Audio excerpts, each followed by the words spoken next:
नमस्कार सभी प्यारे स्टूडेंटों को और सभी किसान भाइयों को। किसान भाइयों के लिए वीडियो अति आवश्यक है और हम सब किसान वर्ग से हैं जुड़े हुए हैं, तो ये वीडियो आपके लिए भी बड़ा आवश्यक वीडियो है और इस वीडियो को ज्यादा से ज्यादा किसानों तक पहुंचाएं ताकि फायदा, मैंने कहा नहीं कभी शेयर करने, इस वीडियो के लिए आपको कह रहा हूं क्योंकि जरूरी वीडियो है ये। थोड़ा सा ये वर्तमान में हम पशुओं बगैर हम हमारी कल्पना नहीं कर सकते। हमारी दैनिक आवश्यकता दूध दही छाछ सब पशुओं से मिल रही है और वर्तमान में पशुओं के अंदर बहुत भयंकर रोग फैला हुआ है और उस रोग का नाम है लंबी स्किन डिजीज रोग। हो सकता है आपने नाम सुना होगा। यह लंबी स्किन डिजीज रोग जो कि एक वायरस रोग है, कैम्प्रीपोक्सी या फिर जिसे कहते हैं नितलिंग वायरस, नितलिंग या कैम्प्रोपोक्सी वायरस। देसी भाषा में, सीधा गांव की भाषा में बात करूं, क्यों गांव के अपने बुजुर्गों को याद नहीं रहता तो गांव वाला सीधा याद रखो कि गांठियो रोग यानी गंठदार रोग, यानी पशुओं की गांठ हो जाती है, वही है गंठदार रोग जिसे हम कह सकते हैं। इस रोग को अगर हम बात करें, थोड़ा सा बैकग्राउंड 2 मिनट में, ये रोग सर्वप्रथम जाम्बिया में मिला था 1929 के अंदर। फिर ऐसे होते हुए रूस होते हुए भारत, एशिया महाद्वीप में बांग्लादेश में इसका 2019 में इसका केस मिला था। भारत के अंदर इसका केस 2019 में उड़ीसा के अंदर मयूरभंज में इसका केस मिला था, इस रोग का, गंठिया रोग का, गांठदार रोग का। तो इस केस में पिछले 16 महीने में भारत के 15 राज्यों में ये रोग फैल चुका है पशु के अंदर। यानी तेजी से वायरस रोग है तो फैलते फैलते, समय इतना ही कोरोना में लगा था, फैलते फैलते कभी ना कभी आप तक पहुंच ही जाता है, आपके आस पड़ोस गांव तक इस रोग पहुंच ही जाता है। जैसे कोरोना वायरस जो था, डरते डरते 15, 16, 17 महीने बाद हमारे आस पड़ोस गांव तक पहुंच गया था। तो ये रोग भी मान के चलो कि पहुंच सकता है आपके गांव, आपके पड़ोस तक। ये रोग किस में होता है? ये रोग पशुओं में होता है, गाय और भैंस के अंदर। विशेष रूप से ये गायों को प्रभावित कर रही है। भैंसों में भी देखा गया, इतना नहीं है जितना गायों के अंदर है। गायों में ये रोग ज्यादा देखा गया। अब बात ये आती है कि सर लक्षण क्या है। पहले हम देखें कि इस रोग के लक्षण क्या है। जैसे ही इस रोग के संपर्क में कोई पशु आए, सर संपर्क में कैसे आएगा, यानी फैलेगा कैसे, पहले ये देखना है। ये रोग फैलने का एक तो कारण होता है कि पशु दूसरे पशु के रोगी के संपर्क में आ जाए। दूसरा, ये आने के बाद मच्छर है, मक्खी है, इनकी वजह से ये रोग फैलता है। फैलने के बाद कुछ समय लगता है पशु के अंदर इसके लक्षण आने में। सबसे पहले जो लक्षण आएंगे वो गांठ बननी शुरू होगी इससे संबंधित। आज आपको पता है मुख्यमंत्री साहब ने भी इससे संबंधित पोस्ट की थी, क्या ध्यान रखना क्या, वो मैं सीधे आपको देसी भाषा में बता दूंगा। इसमें गांठ बनने शुरू होंगे और पशु के पूरे शरीर के ऊपर गांठ बनेगी, पैरों के अंदर, पूंछ के अंदर भी, माथे के अंदर भी, ऊपर जन्नांगों के अंदर भी और अंदर भी बन सकती है, यानी गर्भाशय के अंदर भी, अंदर भी गांठें बन सकती है। इससे मुंह के अंदर लार टपकनी शुरू हो जाएगी, उसकी नाक के अंदर भी बन सकती है, आंखों के ऊपर भी बन सकती है, बड़ी बड़ी गांठें बननी शुरू हो जाती है। इससे तुरंत ही पशु बीमार हो जाएगा, यानी बुखार आएगी, उसके बाद में दूध देना कम कर देगा और भी बहुत सारे इफेक्ट पशु के अंदर आने शुरू हो जाते हैं।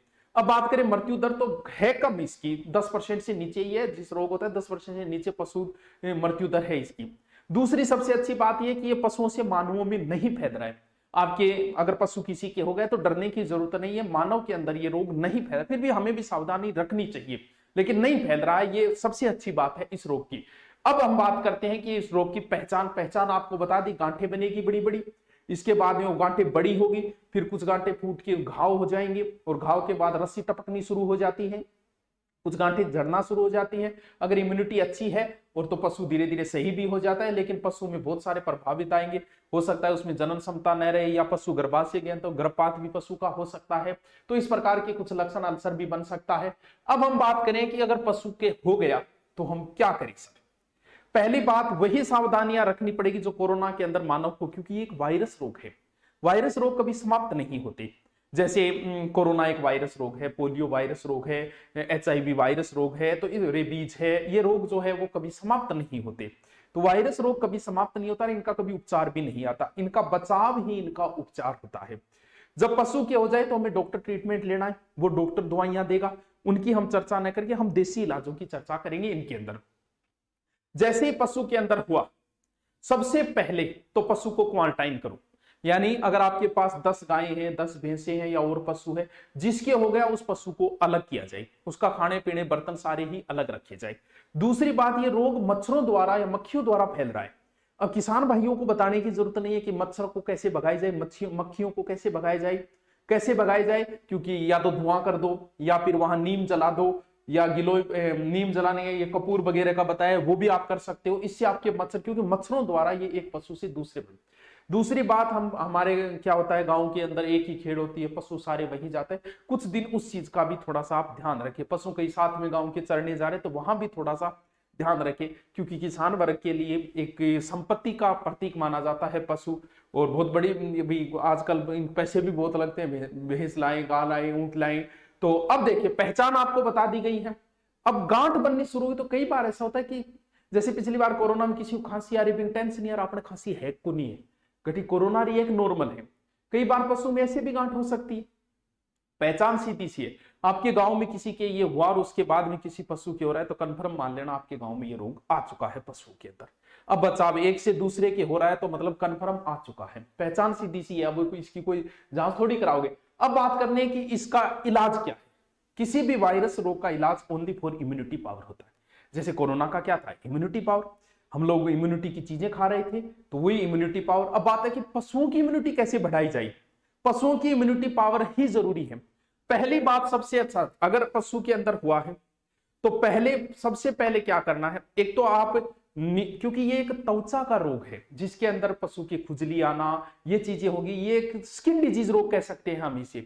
पहले अगर आपके नहीं भी आए तो भी आप ये काम कर सकते हो। क्या करना है, नीम की पत्तियां लाके और उसे पानी में उबालेंगे और उसके बाद पानी ठंडा हो जाए तो आप अपने पशु को इससे नहला सकते हो। अगर आपके पशुओं में नहीं आए तो भी ये प्रयोग कर सकते हो, ये नॉर्मल चीज होती है ये। इसके बाद पशु की इम्यूनिटी पावर कैसे बढ़ाई जाए। इम्यूनिटी पावर बढ़ाने के लिए आप पशुओं को आंवला, सूखे आंवले भी खिला सकते हो। इससे अगर आपका पशु गाभीन भी है तो भी कोई फर्क नहीं पड़ेगा, आंवलों से कोई ज्यादा साइड इफेक्ट नहीं होता। आप सूखे आंवले पीस के पशु को 25 से 50 ग्राम तक खिला सकते हो। इसके अलावा जो गिलोय होती है, गिलोय की कुछ पत्तियां लाके अपने पशु को खिला सकते हो। इससे भी पशु की क्या बढ़ेगी, इम्यूनिटी पावर आपकी बढ़ेगी। इसके बाद में जो इलाज है देसी इलाज, ये भी बहुत अच्छा कारगर है। अब आप कहोगे कि सर आप डॉक्टर बने, मैं डॉक्टर नहीं बना, मैंने वीडियो देखे हैं, गूगल पे सर्च किया है, उसके बाद में ये चीजें, क्योंकि ये देसी चीज है, इससे कोई पशु पे साइड इफेक्ट नहीं आएगा, आप कर सकते हो इसके अंदर। हाँ, कुछ जो है वो गर्भवती अगर गाभीन पशु है तो उसमें ध्यान रखना पड़ेगा, वो मैं आपको बता दूंगा कि ये सामान्य पशु में कर सकते हो, गाभीन पशु में नहीं। गिलोय वगैरह नॉर्मल चीजें आप खिला सकते हो पशुओं को। ये जैसे हम लोगों की घाव हो जाता है, इसमें क्या होता है, पशु की गांठ बनेगी, घाव होगी, तो कई बार फिटकड़ी लगाते देखा होगा, प्रत्येक नाई जो है वो कटौती फिटकड़ी लगाता है। तो करना क्या है, आपको थोड़ी आधा किलो फिटकड़ी ले लें और लगभग 20-25 लीटर पानी यानी एक बाल्टी के बराबर पानी के अंदर उस फिटकड़ी को घोल लें। घोलने के बाद पशु को आप पूरे को नहला सकते हो, क्योंकि इससे घाव वगैरह भरने के चांस, यानी पूरे पशु को उससे क्या करा दो, स्नान। ये होने के बाद में वो नीम वगैरह तो ऐसे ही कर सकते हो। ये अगर पशु के हो गया तब आप क्या करना है, पहले तो ये प्रयोग करें आप। इसके बाद में तुरंत ही एक दूसरा प्रयोग करना है। क्या करना है, ये देने के बाद ये दूसरी खुराक दो, कारगर बताई गई है। ये क्या है, बाजरी को आटो पीस लो, महीन भी नहीं होना चाहिए, थोड़ा मोटा, पशु के खाने लायक आप पीस सकते हो। उसमें 2 बड़ी चम्मच हल्दी डाल दो। उसके बाद में उसमें देसी घी, गाय का ही घी होना चाहिए। बहुत सारे गाय के रोग तो गाय को घी देने से ही हो जाते हैं। उसमें 50 से 60 ग्राम आप घी डाल दो। फिर उसको बना लो लोथा, यानी रोटी बनाने के लिए अगर सूखा है थोड़ा पानी भी डाल सकते हो, यानी ओसन लेवल। ओसन के 2 मोटी रोटी बनाओ, रोटी बना के भी सेको, सिर्फ एक साइड से सेकना है उस रोटी को, दोनों साइड से नहीं सेकना है। और वो आप अपने पशुओं को खिलाई, इससे इम्यूनिटी पावर बढ़ेगी पशु की और बहुत अच्छा फर्क आना भी नजर आ जाएगा। ये जो इलाज है मैं कोई प्रमाणित नहीं है, लेकिन देसी इलाज है, कोई साइड इफेक्ट नहीं होते। मैंने गूगल वगैरह यूट्यूब पर देख के आपको ये देसी इलाज बताया, और भी आप देख सकते हो, कोई बहुत सारे आपको मिल जाएंगे। और मच्छरों को मारने की व्यवस्था तो सबसे पहले करें, जैसे भी करनी है, नीम वगैरह जला दिया करो, धुआं कर दिया करो इससे। तीसरा जो है वो बड़ा प्रयोग जो है वो भी आप कर सकते हो। ये जो तीसरा